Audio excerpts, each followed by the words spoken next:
कांग्रेस नेता राहुल गांधी ने exit poll पर अपनी पहली प्रतिक्रिया दी है, यानी कि कांग्रेस की तरफ से पहली प्रतिक्रिया एग्जिट पोल को लेकर उन्होंने इसे पीएम मोदी का पोल बताते हुए पूरी तरीके से नकार दिया है। राहुल ने कहा कि इंडिया गठबंधन को 295 सीटें हासिल हो रही हैं।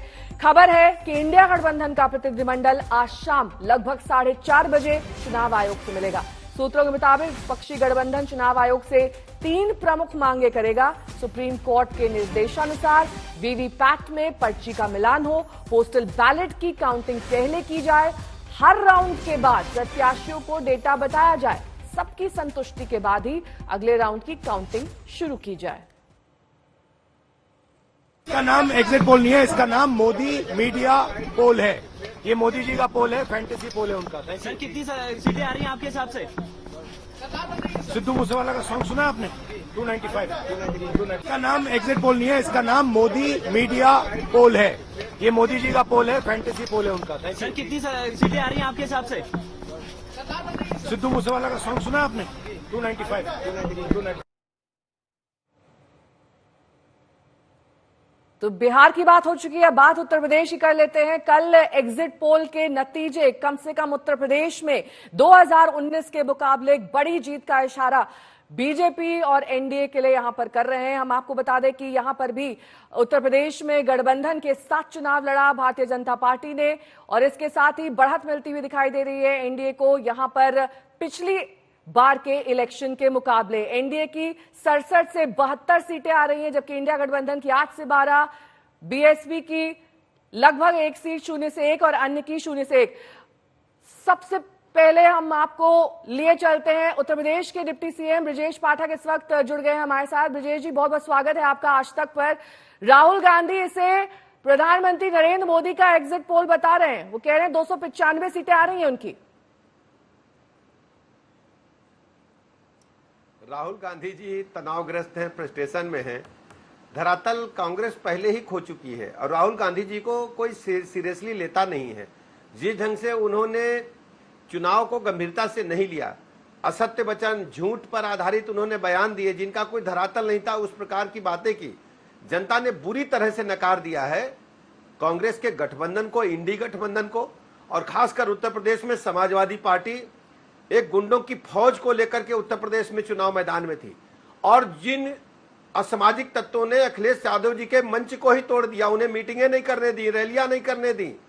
और प्रदेश की जनता अच्छी तरह जानती है कि समाजवादी पार्टी जब जब सत्ता में रही है, गुंडे, बदमाश, माफिया, लुच्चे, लफंगे सत्ता के संरक्षण में पले हैं, बढ़े हैं। उत्तर प्रदेश की जनता ने मोदी जी पर भरोसा जताया है। प्रदेश में 80 की 80 सीटें भारतीय जनता पार्टी प्रचंड बहुमत के साथ गठबंधन के साथ जीतेगी। यानी कि आप एग्जिट पोल से भी ज्यादा सीटें बता रहे हैं ब्रजेश जी, लेकिन पैन इंडिया आपने मोदी जी के नाम पर चुनाव लड़ा है, उत्तर प्रदेश में भी यही दिखाई दिया। तो 4 फैक्टर्स मैं आपको बताऊंगी, मोदी जी का नाम, उत्तर प्रदेश में योगी जी का काम, तीसरा फैक्टर राम मंदिर का मुद्दा, या चौथा फैक्टर बीएसपी का इंडिया गठबंधन में ना शामिल होना। ये चारों फैक्टर्स आपके लिए कारगर साबित हुए या फिर इनमें से कोई एक आप गिनाना चाहेंगे? देखिए, सीधा सीधा मोदी जी का नाम ऐसा नाम था कि घर घर में मोदी जी उत्तर प्रदेश में, पूरे देश में पहुंच गए हैं। सुबह जब व्यक्ति उठता है, यदि गरीब आदमी के घर की चर्चा होती है तो मोदी जी का चेहरा उसके सामने होता है। यह शौचालय की बात होती है तो मोदी जी का चेहरा उसके सामने होता है, मोदी जी ने दिया है।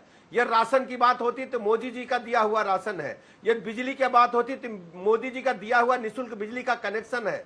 गैस कनेक्शन की बात होती तो मोदी जी का दिया हुआ बिजली का कनेक्शन है। बीमार कोई व्यक्ति है तो 5 लाख तक के निःशुल्क इलाज की गारंटी मोदी जी की है। किसान के घर में चर्चा होती तो 6,000 रुपया किसान के खाते में किसान सम्मान निधि जा रही है। पटरी दुकानदार भाई बहनों के घरों में चर्चा होती है तो पीएम स्वनिधि की चर्चा होती है कि हमको ब्याज मुक्त ऋण मिल रहा है। जो साहूकारों के जंजाल में पूरी जिंदगी गुजार देते थे पटरी दुकानदार भाई, हम कह सकते हैं कि मोदी जी के जन कल्याणकारी नीतियों ने, गरीब कल्याण योजनाओं ने जन जन में पैठ बनाई है। और मोदी जी सर्वमान्य नेता पूरे देश के हैं। जाति, धर्म, संप्रदाय से ऊपर उठ करके लोग मोदी जी को अपना अभिभावक मानते हुए इस बार प्रचंड बहुमत के साथ बीजेपी गठबंधन को जिताने जा रहे हैं। ब्रजेश जी, क्योंकि आपने 80 में से 80 सीटों का दावा किया, यानी कि पूर्वांचल में भी आपकी 13 में से 13 सीटें आ रही हैं, और जो सपा के गढ़ माने जाते हैं वहां पर भी आप क्लीन स्वीप कर रहे हैं। अभी आप इंतजार करें। अभी 4 तारीख में कोई बहुत समय नहीं है। 2 दिन के बाद जैसे ही काउंटिंग शुरू होगी, 11, साढ़े 11, 12 बजे तक स्थितियां स्पष्ट हो जाएंगी। भारतीय जनता पार्टी गठबंधन प्रदेश में 80 की 80 सीटें जीतेगा। क्या आप भी ब्रजेश जी उस मीटिंग में शामिल थे जिसमें अब 100 दिन का एजेंडा सरकार तय कर रही है, यानी कि आप मान चुके हैं कि 4 तारीख को आप ही की सरकार आ रही है और 100 दिन का एजेंडा भी अभी से तय होना शुरू हो गया है? अभी इस बारे में बाद में चर्चा हम आपसे करेंगे। अभी हमारे सामने एग्जिट पोल के आंकड़े हैं, उनको लेकर के हम चर्चा कर रहे हैं। पूरे देश में चर्चा है मोदी जी की गरीब कल्याण योजनाओं की, मोदी जी की मेहनत की। आप सोचिए कि सर्वोच्च पद पर बैठा व्यक्ति पूरे देश में हर क्षेत्र में पहुंचता है, पूर्व से पश्चिम तक, उत्तर से दक्षिण तक। हर जगह मोदी जी ने अपने आप को प्रेजेंट किया, जनता के सामने बातें रखी और जो गरीब कल्याण योजनाएं थी उनको रखा। सबसे बड़ी बात थी कि 70 वर्ष तक के देश के हर गरीब को 5 लाख तक के निःशुल्क इलाज की गारंटी मोदी जी ने देने का काम किया। जिस गरीब का पक्का मकान नहीं मिला है, उन गरीबों को 3 करोड़ नए पक्के मकान देने का काम मोदी जी ने अपने संकल्प पत्र में दोहराया है। तो हम कह सकते हैं कि ये जीत मोदी जी की जीत है और मोदी जी ने दिखा दिया है किस ढंग से मेहनत करके 14 से लेकर के 14 में जितनी सीटें आई थी उससे अधिक सीटें 19 में, और जितनी सीटें 19 में आई थी 400 पार का आंकड़ा 2024 में भारतीय जनता पार्टी ने मोदी जी के मार्गदर्शन में करके दिखा दिया है। लेकिन ब्रजेश जी, ये कहा जाता है कि लोकसभा में जीत का जो रास्ता है वो उत्तर प्रदेश से होकर निकलता है, लेकिन इस बार प्रधानमंत्री ने थोड़ी सी स्टोरी, ये तस्वीर बदल दी। उन्होंने कहा कि पश्चिम बंगाल से ये रास्ता निकलेगा। देखिए, मोदी जी का जो करिश्माई व्यक्तित्व है, वो पश्चिम बंगाल हो या तमिलनाडु हो या केरल हो, हर जगह कमल खिल रहा है। और मोदी जी देश के सर्वमान्य सर्वाधिक लोकप्रिय नेता हैं जो जाति धर्म संप्रदाय से ऊपर उठकर लोगों के दिलों में बसते हैं। ब्रजेश जी, मिठाई आप खा चुके हैं या फिर 4 जून का इंतजार है? नई मिठाई तो 4 जून को हम आपको खिलाएंगे, पूरे देश की जनता को खिलाएंगे। और देश की जनता 4 तारीख के लिए बहुत उत्साहित है। सैकड़ों की संख्या में, हजारों की संख्या में लोग आ रहे हैं, बधाइयां दे रहे हैं एक दूसरे को। और ये हम लोगों को पहले से इस बात का अनुमान था, क्योंकि जिस ढंग से समाजवादी पार्टी कांग्रेस गठबंधन ने झूठ का सहारा लेकर के प्रचार किया, झूठ का कोई आधार नहीं होता है। पूरी तरह से इंडी गठबंधन के पैरों के नीचे से जमीन खिसक चुकी है। ब्रजेश जी, आप बने रहिएगा, हमारे साथ जुड़े रहिएगा। मैं आपके पास लौटूंगी क्योंकि 2 दिन का वक्त बाकी है। 4 जून को इस समय तक ये साफ हो जाएगा, ये तस्वीर साफ हो जाएगी कि जनता ने किसे जनादेश दिया है। लेकिन वोटों की गिनती से पहले एग्जिट पोल के जरिए देश का मिजाज बता चुके हैं हम। सुबह से हम एग्जिट पोल के नतीजों का विश्लेषण कर रहे हैं। अब बारी है उत्तर प्रदेश की। हम बात कर रहे थे डिप्टी सीएम से, लेकिन एग्जिट पोल पर बात करने से पहले हम आपको दिखाते हैं गोरखपुर से एक तस्वीर आ रही है। चुनाव प्रचार की व्यस्तता से छुट्टी मिलते ही सीएम योगी गोरखपुर में गौ सेवा करने पहुंचे और इसके बाद चिड़ियाघर गए। गोरखपुर जू की ये तस्वीर हम आपको दिखा रहे हैं, जहां पर सीएम योगी के चेहरे पर एक निश्चिंतता साफ तौर पर दिखाई दे रही है। नतीजों से पहले जहां हर दल में बेचैनी है, वहीं योगी के चेहरे पर इत्मीनान का भाव बताता है कि वह नतीजों को लेकर आश्वस्त हैं। इस इत्मीनान की वजह क्या है, आइए आपको दिखाते हैं आज तक एक्सिस माई इंडिया का उत्तर प्रदेश का एग्जिट पोल। ये मिल गया, नहीं मिला ना?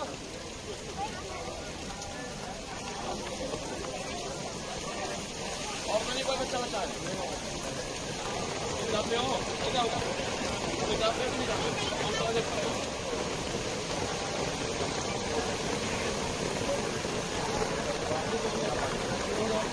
है कि नेताजी सुभाष चंद्र बोस से लेके उत्तर प्रदेश की 80 सीटों पर एग्जिट पोल के नतीजे। एनडीए को 67 से 72 सीटें मिलती हुई दिख रही हैं। इंडिया गठबंधन को 8 से 12, बीएसपी को 0 से 1, वहीं अन्य को 0 से 1 सीट मिलती हुई इस एग्जिट पोल में दिखाई दे रही है।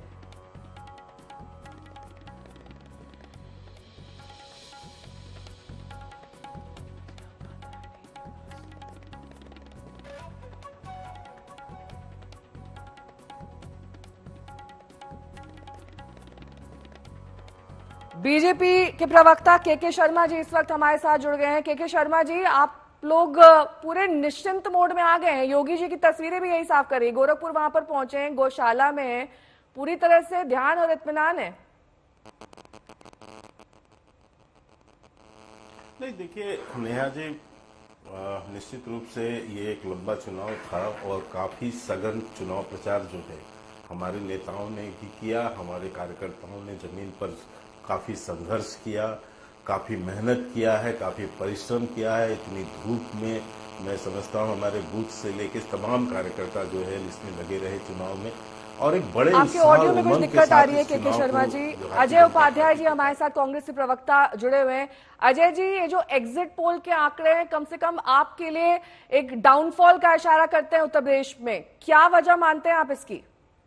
देखिए, उत्तर प्रदेश का डेटा हो या अन्य राज्यों का जो आपके माध्यम से भी और अन्य पोल ऑफ द पोल्स के माध्यम से भी हम लोग को मिल रहा है, सबको पता है एग्जिट पोल आज के समय में किस तरह से, किन परिस्थितियों में और कौन कराता है और उसमें कितने व्यापक स्तर पर साधन संसाधन की जरूरत होती है, खर्चा कहाँ से आता है, किसके लिए होता है, तो वो अपनी जगह पे है। नहीं, लेकिन 99% ट्रैक रिकॉर्ड इसका सही रहा है। 99% ट्रैक रिकॉर्ड सर सही रहा है, और आपकी जो तेलंगाना में जीत का भी जो एग्जिट पोल आया था वो भी सही साबित हुआ था। नेहा जी, पहले भी एग्जिट पोल बहुत सारे अनुमान लगाए और कई बार गलत भी हुए। रोकूंगी मैं आपको। जयराम रमेश जी इस वक्त प्रेस कॉन्फ्रेंस कर रहे हैं, सीधे आपको वहीं ले चलें। फर्जी इसलिए है क्योंकि हमारे निवर्तमान प्रधानमंत्री और निवर्तमान गृह मंत्री ये सब मनोवैज्ञानिक खेल खेल रहे हैं, दबाव डाल रहे हैं सभी विपक्ष की पार्टियों के ऊपर, चुनाव आयोग के ऊपर, काउंटिंग एजेंट के ऊपर, रिटर्निंग ऑफिसर के ऊपर, और धमकी दिया जा रहा है, एक माहौल पैदा किया जा रहा है कि हम वापस लौट आ रहे हैं। हकीकत इससे बिल्कुल विपरीत है, और ये जो प्रयास है निवर्तमान प्रधानमंत्री और निवर्तमान गृह मंत्री कर रहे हैं, हमारे जो हौसला है उसको कमजोर करने में वो बिल्कुल विफल होंगे। आज कांग्रेस अध्यक्ष जी और राहुल जी ने हमारे सारे उम्मीदवारों के साथ जूम से बात की और बिल्कुल साफ हो गया है कि इंडिया जनबंधन को, और कल सभी इंडिया जनबंधन की पार्टियों भी मिली थी खड़गे जी के घर में, और हर एक राज्य में जो जमीनी स्थिति है उस पर चर्चा हुई, विस्तार से चर्चा हुई, और सभी का यही मानना था कि 295 सीटों के कम इंडिया जनबंधन को मिलने वाला नहीं है, इससे ज्यादा ही मिलेगा। ये मनोवैज्ञानिक खेल जो खेले जा रहे हैं निवर्तमान प्रधानमंत्री और निवर्तमान गृह मंत्री की ओर से, इसका हम पूरा सामना करेंगे, इसका मुकाबला हम करेंगे, और जीत हमारी ही होगी 4 तारीख को। आज 4:30 बजे इंडिया जनबंधन पार्टियों की ओर से एक डेलीगेशन चुनाव आयोग से मिलने वाला है। कुछ मुद्दे हैं, महत्वपूर्ण मुद्दे हैं काउंटिंग दिवस को लेकर, उस पर बातचीत होगी, और जो हमारी मांगे हैं चुनाव आयोग के सामने हम रखेंगे। अभी हमारे अलग अलग देश के नेता जूम पर हैं, और हम चाहते हैं कि आप उन्हीं से सुने कि क्या जमीनी हकीकत है उनके राज्यों में, जो बिल्कुल विपरीत है। जो एग्जिट पोल, ये जो मैनेज किया गया एग्जिट पोल, फर्जी एग्जिट पोल, सरकारी एग्जिट पोल जो करवाया गया है निवर्तमान प्रधानमंत्री के द्वारा। तो मैं शुरुआत करूंगा हमारे असम के प्रदेश कांग्रेस कमेटी के अध्यक्ष भूपेन बोहरा जी से। मैं उनसे 1-2 सवाल पूछूंगा, बोहरा जी उसका जवाब देंगे, और मैं हर जो राज्य से हमारे नेता जूम पर आए हैं उनसे यही सवाल पूछते जाऊंगा। Bhupen, good morning, good afternoon. Sir নমস্কার, good afternoon sir. Bhupen please inform the media. Congress प्रवक्ता केके शर्मा जी हमारे साथ जुड़े हैं। केके जी, अपनी बात भी पूरी करिए। और जयराम रमेश जी भी एग्जिट पोल को पूरी तरीके से धत्ता बता रहे हैं। नहीं ऐसा है, ये और क्या कर सकते हैं। देखिए 295 जो इन्होंने एक कल्पना से एक आंकड़ा ले आया है, कल खड़गे साहब का यदि आप पूरा बयान सुने तो क्या है, जनता का जो फीडबैक है वो हम दे रहे हैं, ये बहाना बना रहे हैं। क्योंकि जब 4 तारीख को रिजल्ट आएगा तो इनको चुनाव आयोग पे ठीकरा फोड़ना है, ये ढूंढ रहे हैं बहाने। वो तो हर स्टेट के ईवीएम आ जाएगा को फिर ये Zoom कहेंगे पर साहब बकायदा हमारे बुलाकर उनका मत बता रहे हैं। उन्होंने सबसे पहले असम के जो रिप्रेजेंटेटिव है उनको बुलाया, ऐसे करके एक एक स्टेट के बुलाएंगे वो। नेहा जी कितना हास्यास्पद है, वोट जनता देती है। यदि इनके नेता निर्णय कर रहे होते तो ये तो पहले ही 543 जीत चुके होते। यदि इनके नेता निर्णय कर रहे होते, उनको इतना ज्ञान होता, इतना जानकारी होती तो